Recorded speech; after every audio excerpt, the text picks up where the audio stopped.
সারা দেশ বিএনপির বিরুদ্ধে ফুঁসে উঠেছে এবং এইটা একটা অনিবার্য সংঘাতের দিকে অগ্রসর হইতেছে।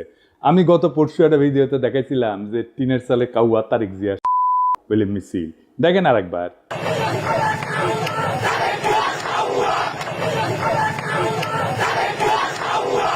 আজকে দেখেন একের পর এক মিছিল।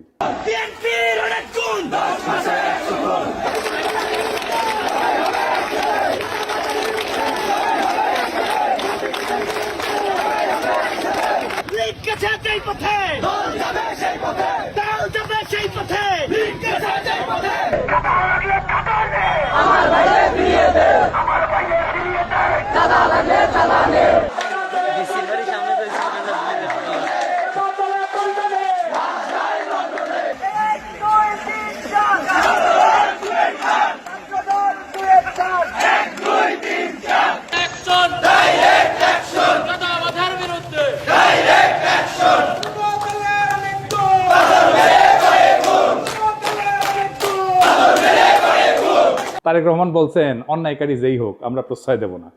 বরাবর আমরা বলেছি অন্যায়কারী আইনের দৃষ্টিতে তার বিচার হবে, দলের সাথে তার কি সম্পর্ক কিচ্ছু যায় আসে না, তাকে দল কোনো রকম প্রশ্রয় দিবে না কেউ যদি কোনো অন্যায় করে থাকে। খুব ভালো কথা, কিন্তু গ্রেপ্তার করলে থানা ঘেরাও করে আসামি সিনাই নিয়ে যায় কেন বিএনপি?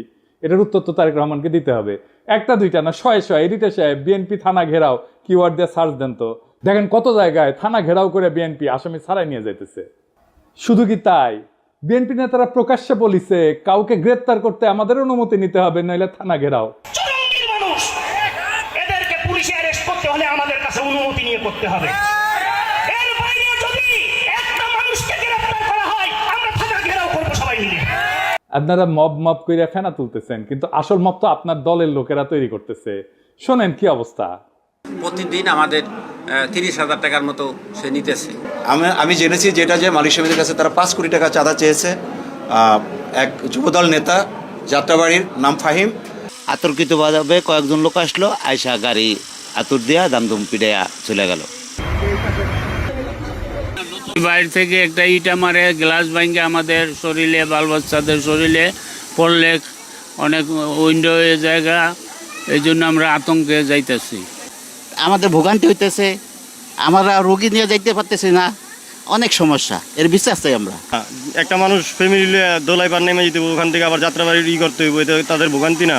এই পরিস্থিতি আমাকে জানে কোনো নিরাপত্তা নাই, সেজন্য আমাকে ঢুকতে দেয় না। আবার গাড়ি লিয়ে আসলে 5,000 টাকা জরিমানা দিয়ে এবার গাড়ি নিবি, এই ডরে আমরা গাড়ি যাত্রাবাড়ি যাই না, আমরা দোলাই পাতে ঘুরে আসবি।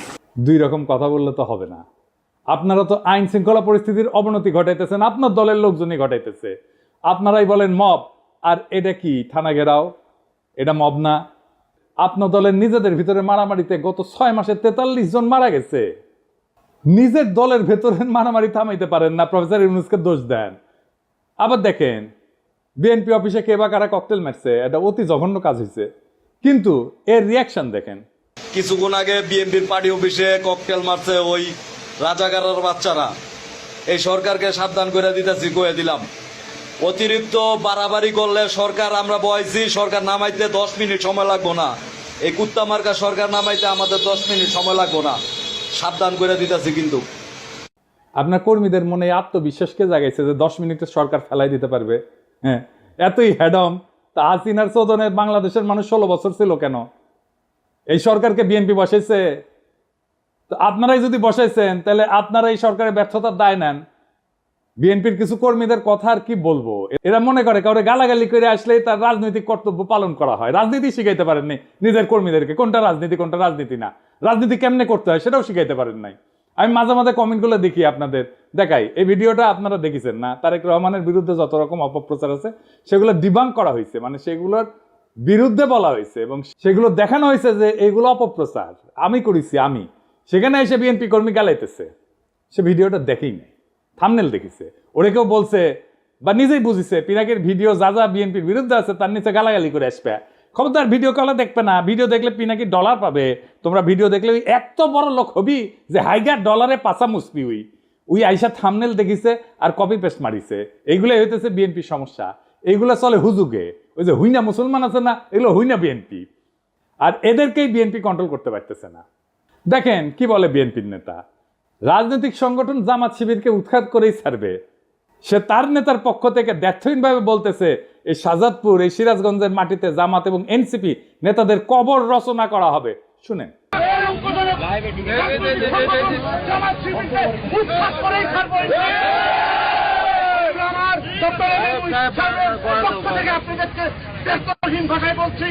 এই শাহজাদপুর, এই সিরাজগঞ্জ, বাংলার মাটিতে জামাত এবং এনসিপি নেতাদেরকে কবর রচনা করা হবে। এর নাম হইতেছে আমির হোসেন সবুজ, সাংগঠনিক সম্পাদক শাহজাদপুর উপজেলা বিএনপি। আবার দেখেন তারেক জিয়াকে নিয়ে সন্তান মন্দ কথা বলছে, তাই ছাত্রদল নেতা সদল বলতে যায় বৃদ্ধ পিতাকে শাসাইতেছে। সকাল 10টা পর্যন্ত সময় বেঁধে দিচ্ছে, এর মধ্যে ক্ষমা না চাইলে যে জায়গায় পাই আমরা বিচার করব বলে হুমকি দিচ্ছে। শুনেন।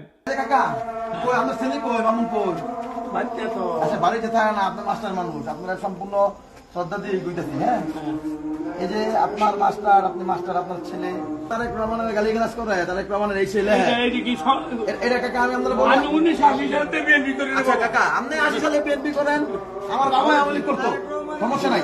কিন্তু তারেক রহমানের নামে যে এই ধরনের কথাবার্তা গুলো লেখে, তখন আমরা তো মনে করেন যে আল্লাহ নবীর পরে তারেক রহমানের মানি, বাপদাদার চেয়ে বেশি মানি। এমন বিষয়টা হচ্ছে গিয়া উনি তো কোনো অপরাধ করে নাই, ওনারা এই যে গালিগালাজ করেছে। আমি একটা কথা শুনেন, আপনার ছেলেরে সন্ধ্যা কইবেন যে সুলতানের রায় ছিল কালকে সকাল 10টার মধ্যে তার টাইম, কালকে 10টার মধ্যে যাতে ফেসবুকে যেটা লেখছে এটাতে কয় যে ভুল করছে, ভুল স্বীকার করে কাকা। যদি ভুল স্বীকার না করে এর বিচার কিন্তু আমরা মনে করেন যেই জায়গায় পাই আমরা বিচার করে দিব কাকা, যদি আমরা ব্যর্থ হন কাকা। আর বৃদ্ধ পিতা হাত জোর করে ভয়ে কাঁদতে শুরু করছে, বারবার বলতেছে সন্তান ক্ষমা চাইবে। যে নেতায় কাণ্ড ঘটেছে সে বারবার বলছে যে সে এর কারণে সে বহিষ্কার হইতে পারে, কিন্তু এতে তার কিছু যায় আসে না, কারণ জানে বহিষ্কার হইলে তার দল বহিষ্কার প্রত্যাহার করবে আমাদের অগোচরে। এটা সময়ের ব্যাপার, বহিষ্কার কাগজের ব্যাপার। এইবার শুনেন। এটা আমি লাইভে আসছি কাকা, একদম মনে করেন যে সারা বাংলাদেশে দেখতেছে আমার নেতা তারেক রহমান দেখতে পারে, আমার বহিষ্কার করতে পারে, আমার কোনো আপত্তি নাই। যাই হোক, বিএনপি মানে শুধু এরা না, এর বাইরেও বিএনপি আছে, আর তারাই মেজরিটি, যারা সত্যিকার অর্থে শহীদ জিয়ার আদর্শ আর খালেদা জিয়ার উত্তরাধিকার বহন করতে চায়। তাদের অনেকেই আমাকে গত ভিডিওর পরে ফোন দিছে, বিএনপির নানা পর্যায়ের নেতাকর্মীরা। অনেকে বলছে যে ভাই দিন শেষে আপনি ইলিয়াস আর কনক মিলা বিএনপির ড্যামেজ কন্ট্রোল করলেন, এখন অনেক পোস্টে হোস্টাইল রিয়াকশন কমেন্ট অনেক কমছে। অনেকে বলছে যে কাজটা ভালো করেন নাই বিএনপিকে রক্ষা করতে যাইয়া। আমি আসলে বিএনপিকে রক্ষা করতে যাই নাই, দেশের স্বাধীনতা সার্বভৌমত্ব রক্ষা করতে গেছি। আর বিএনপির ভুলগুলো ধরায় দেওয়া থেকে আমি সরে আসি নাই।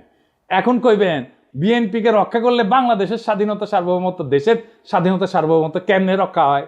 আসেন এটা না বুঝে দেখি বিএনপির সাথে স্বাধীনতা সার্বভৌমত্ব কেন যুক্ত।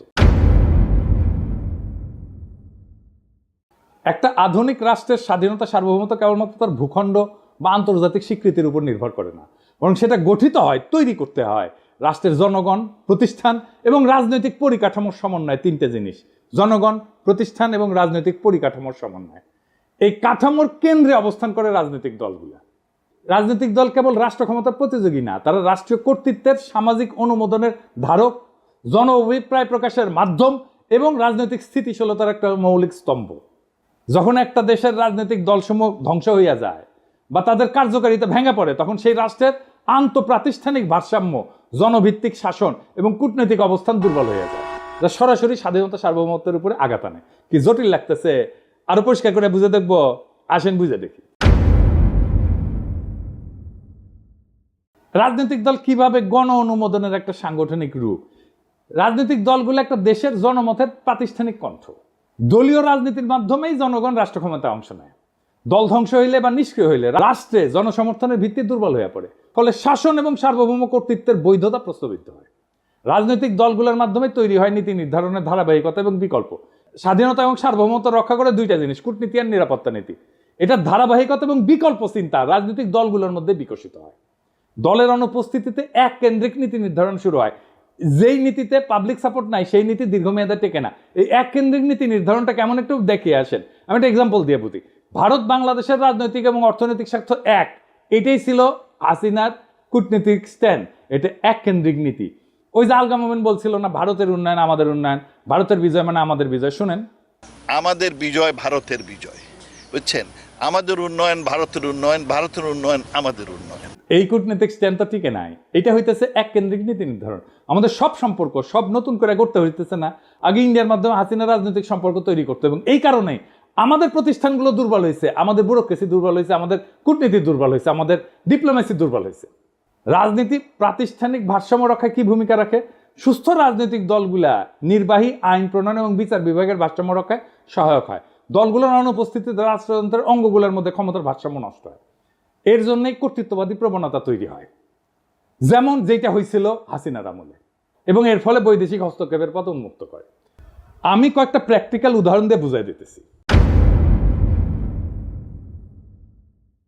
ইরাক 2003 সালের পর থেকে বর্তমান পর্যন্ত ইরাকে কিন্তু একটা রাজনৈতিক দল ধ্বংস হয়ে গেছে। কোন পার্টি? সেটা বাথ পার্টি।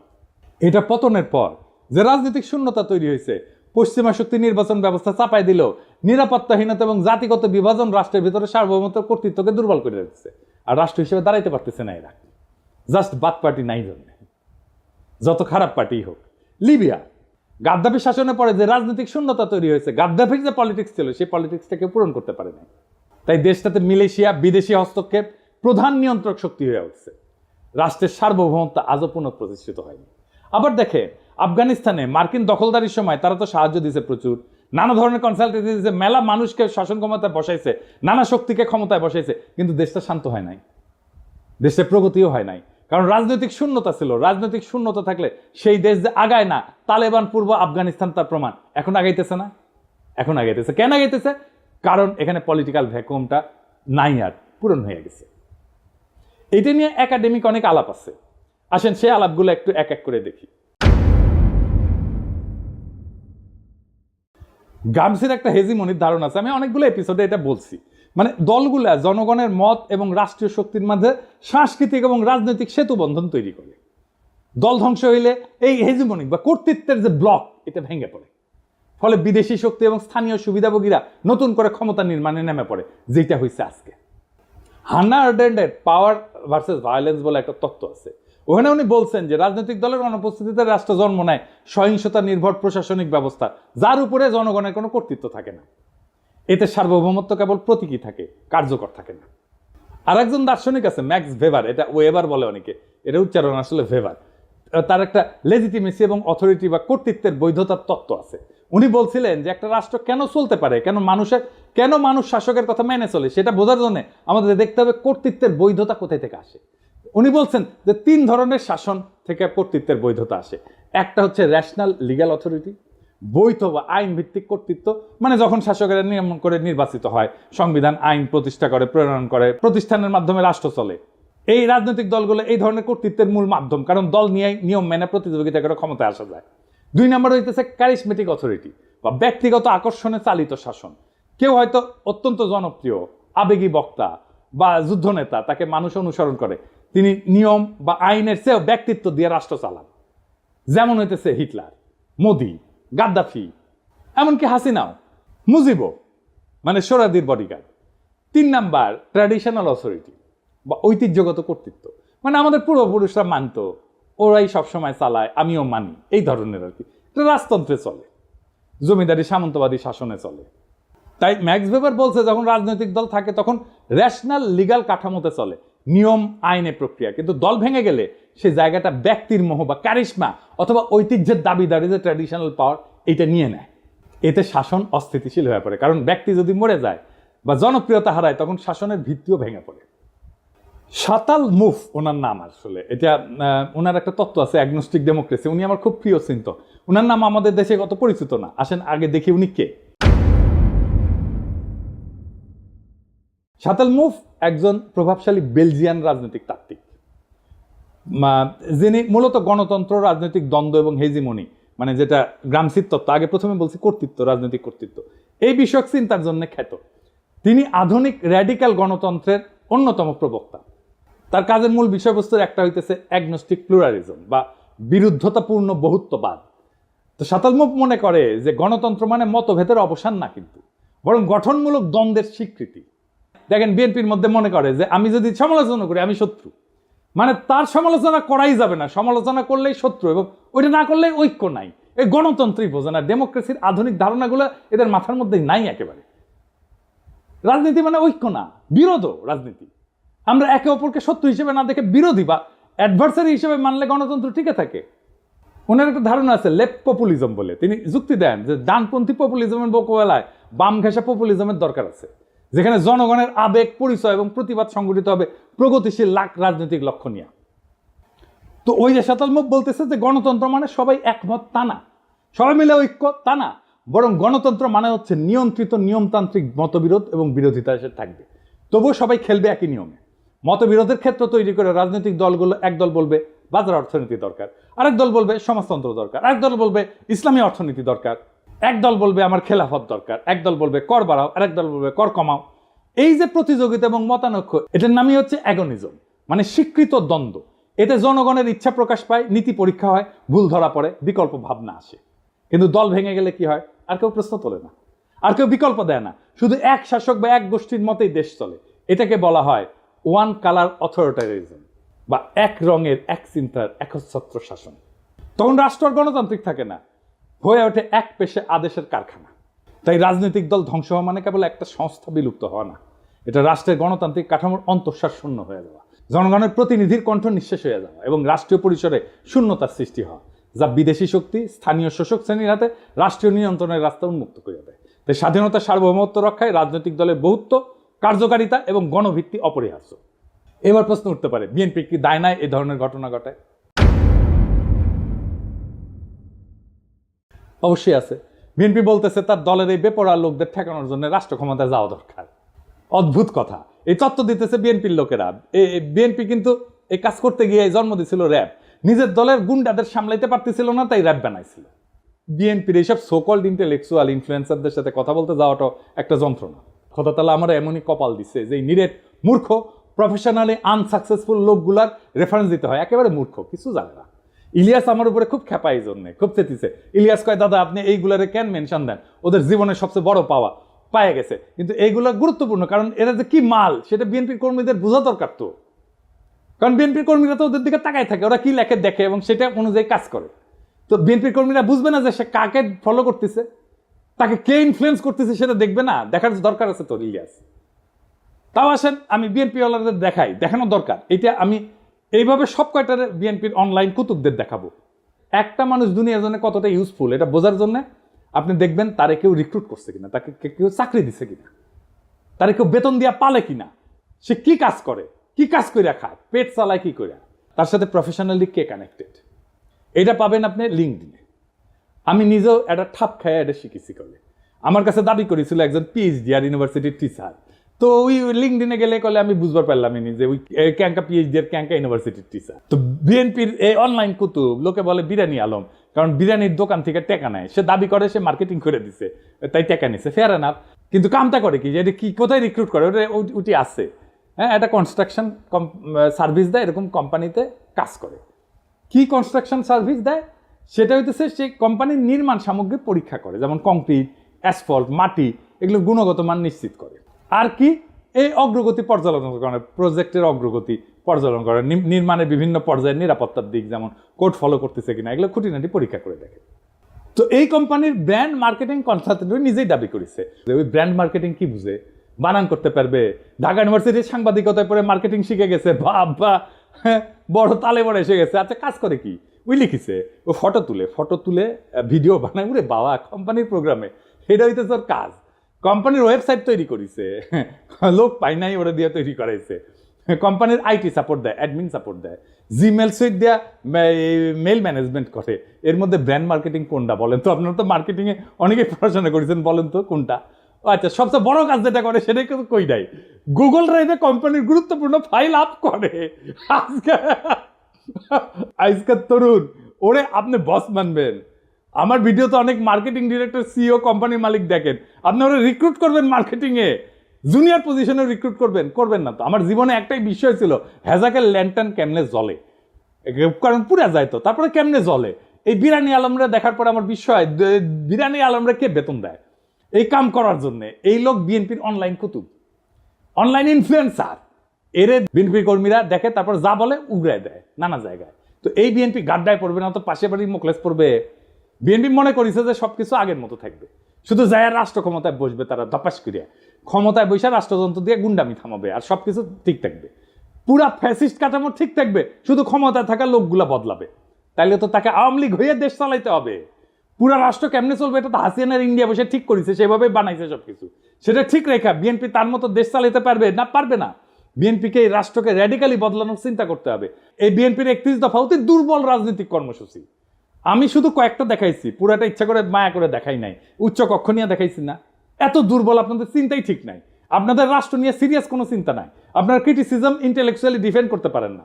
গালাগালিতে নামায় দেন কর্মীদেরকে। আমি বলতেছি পারবেন না এইভাবে পারলে হাসিনাই ক্ষমতায় থাকতো। হাসিনার একটা বিশাল ইন্টেলেকচুয়াল বাহিনী ছিল, ইন্ডিয়ান ইন্টেলিজেন্সিয়ার ফুল সাপোর্ট ছিল। আপনার কিছু নাই, বাস্তবিকই কিছু নাই। দেখাই দিলাম হাতে নাতে। আপনাদের রাষ্ট্রচিন্তকদের আমার সাথে ডিবেটে বসায় দিয়েন, 5 মিনিটে রণে ভঙ্গে দিবে, টিকতেই পারবে না কোনো আলোচনায়। এটা অহংকার না, এটা রিয়েলিটি। মাইনা নেন এই রিয়েলিটি। শেখ মুজিব কইছিল না শরদ্দীর বর্দিগার, রিয়েলিটি মেনে নাও ভুট্টোরে। আপনাদের রিয়েলিটি মেনে নিতে হবে। তাহলে বিএনপির কি করা দরকার? আমি বিএনপি করলে আমার বিপুল কর্মী বাহিনীর কর্মসংস্থানের জন্য কাজ করতাম। আমি প্রফেসর ইউনূসের সাথে বসে বলতাম, স্যার আমার 1 কোটি কর্মী আছে, এদের কাজ দিতে হবে, বুদ্ধি দেন, সাহায্য করেন। এদের লিস্ট করতাম, অর্গানাইজ করতাম, ট্রেন করতাম, ফান্ড জোগাড় করে দিতাম। তারপর SME স্মল মিডিয়াম এন্টারপ্রাইজের কাজে লাগাই দিতাম। এরা চান্দাবাজি করে, কারণ কাজ নাই। কাজে ঢুকাই দিতেন, সবকিছু বন্ধ হয়ে যেত, দেশেরও উপকার হইতো। আমি মনে করি এমনকি তারেক রহমানের একটা ফুল টাইম জব থাকা উচিত, উপার্জনের উপায় থাকা উচিত। ব্যবসা না চাকরি। চাকরির অভিজ্ঞতা ছাড়া আপনি পৃথিবীতে আপনার ইউজফুলনেস প্রতিষ্ঠা করতে পারবেন না। উনি যখন রাষ্ট্র ক্ষমতায় যাবেন তখন সেটা বাদ দিবেন। মানুষ যদি দেখে উনি কিছু করেন না, তাহলে রাজনীতি করেন, তাহলে মনে হবে যে আমিও রাজনীতি করব, কিছুই করব না। এবং মানুষ কি মনে করে আসলে আপনাদেরকে, পলিটিশিয়ানদেরকে মনে করে আপনারা চান্দা দিয়ে চলেন। এটা আমার কথা না, একদম জনগণের কথা। আমি দেখাই দিতেছি, শুনেন, দেখেন কি বলে। একটাও কাম করে খায় না, চাঁদা উড়ে খায়। ছোট নেতা তারা চাঁদা উড়ায়, বড় নেতা মালিক হয়ে যায়। সব নেতা চলে 7,000 টাকা দিয়া। কোন নেতা কাম করে কইতে হবে যে আমি কাম করি? সব নেতারা খায় 7,000 টাকা। 7,000 টাকা খাইয়া সব নেতার সংসার চলে। আর বাচ্চা কাছে পড়ালেখা করে 7,000 টাকা দিয়া। ওরা সংসারে যে মার্কেট করে, টাকা পয়সা দিয়ে মার্কেট করে, যে পানিটা কিনে খায় 7,000 টাকা দিয়া। 7,000 টাকা ছাড়া সংসার চলে না। ওরা চিকিৎসা করতে চায় বাইরে বিদেশে চিকিৎসা করতে চায় 7,000 টাকা দিয়া। আপনি খোঁজ নিয়ে দেখেন, যত বড় নেতা হোক এই 7,000 টাকা খাইয়া নেতামি করে। প্রত্যেকটা নেতা 7,000 টাকা খায়, প্রত্যেকটা কর্মী 7,000 টাকা খায়। কোন দলে সাদাবাজ থাকবো না বাংলাদেশে। 7,000 টাকা খাইয়া এরা রাজনীতি করে। এখন চাঁদা বন্ধ হইলে রাজনীতি কেউ করবে না। চাঁদা বন্ধ হয়ে গেলে রাজনীতি কেউ করবে না। যে ধান্দা নাই, রাজনীতি করবো কেন? কাম করে খাই। চাঁদাবাজি আছে জড়িত, আপনি খোঁজ নিয়ে দেখেন ভালো মতন। দেখেছেন, রেসপেক্ট করে না তো পলিটিশিয়ানদেরকে। কেন করে না? কারণ আপনাদের মনে করে আপনারা চান্দা দিয়ে চলেন। বিএনপি এখন একটা সন্ধিক্ষণে দাঁড়ায় আছে। সামনে 2টা পথ, একটা আত্মধ্বংসের আর একটা নবজন্মের। আপনি যদি রাজনৈতিক দল হিসেবে জনগণের কাছে ফিরে আসতে চান, তাহলে এই মুহূর্তে আত্মসমালোচনা, কাঠামোগত সংস্কার এবং র্যাডিক্যাল চিন্তার সাহস দেখাইতে হবে। বিএনপি যদি ভাবে তার পুরনো কাছে ফিরে গিয়ে ক্ষমতা ফিরে আসবে, তার দিবা স্বপ্নের বেশি কিছু না। এদেশের জনগণ নতুন কিছু চায়, নতুন রাজনৈতিক কল্পনা, নতুন নৈতিক নেতৃত্ব, নতুন র্যাডিক্যাল চিন্তা। যারাই নতুন চিন্তাকে ধারণ করবে তারাই ভবিষ্যতের নেতৃত্ব দেবে। একজন প্রকৃত রাজনৈতিক নেতা শুধু বক্তৃতা দেন না, কর্মীদের কাজ দেন। শুধু ভীষণ দেন না, সেই ভীষণ বাস্তবায়নের গাইডলাইনও দেন। যদি আপনার দলের কর্মীরা আজকে হুজুগে চান্দাবাজে পরিণত হয়ে থাকে, তাহলে তার দায় নেতৃত্বকেই নিতে হবে। তারেক রহমানের উচিত এখনই জব হোল্ডারদের মতো আচরণ শুরু করা। তাকে একজন ওয়ার্কিং স্টেটসম্যান হতে হবে, শুধু প্রবাসী ভবিষ্যৎ প্রধানমন্ত্রী না। বিএনপির সামনে এখন 3টা বড় কাজ: নিজের কর্মী বাহিনীকে প্রশিক্ষণ দিয়ে উৎপাদনমুখী কাজে লাগানো, র্যাডিক্যাল স্টেট রিফর্ম পরিকল্পনা নিয়ে জনগণের সামনে হাজির হওয়া, আর 3 নাম্বার দলে থাকা ডিজিএফআর চাঁদা খাওয়া, রয়ের টাকা খাওয়া, নব্য দালাল, বেকার, অনলাইন কুতুবদের চিন্তাহীন দৌরাত্ম্য থামানো। এই রাজনৈতিক বিশৃঙ্খলা, ছিন্নমূল নেতৃত্ব আর চিন্তাহীন কর্মী নিয়ে রাজনীতির পরিণতি একটাই, নতুন করে একনায়কতন্ত্র আর গভীর বৈদেশিক হস্তক্ষেপ। বর্ষা বিপ্লবের চেতনাকে গণতান্ত্রিক কাঠামো থেকে তাড়াই দেয় এক ব্যক্তির ভাবমূর্তি কেন্দ্রিক প্রজেক্টে পরিণত করা। আপনারা যদি সত্যি শহীদ জিয়ার উত্তরাধিকার হন, তাহলে শহীদ জিয়ার মতো করে রাষ্ট্র গঠনের স্বপ্ন দেখে মাটি কামড়ায় জনতার ভরসা অর্জনের রাজনীতি করে, না হলে ইতিহাসের ডাস্টবিনে আপনাদের জায়গা হবে। এই সময়টা তারা যারা সাহস করে সত্য বলছে, তারা বিএনপির শত্রু না। এই হুঁশিয়ারি শোনা না হলে সামনের দিনগুলোতে আপনাদের পতনই কেবল অনিবার্য না, তা হয়ে উঠবে ইতিহাসের এক করুণ ট্র্যাজেডি। সময় আছে, বদলান, নয়তো ইতিহাস বদলায় দেবে আপনাদেরকে। ইনকিলাব জিন্দাবাদ, গণতন্ত্র জিন্দাবাদ, রাষ্ট্র রূপান্তরের রাজনীতি জিন্দাবাদ।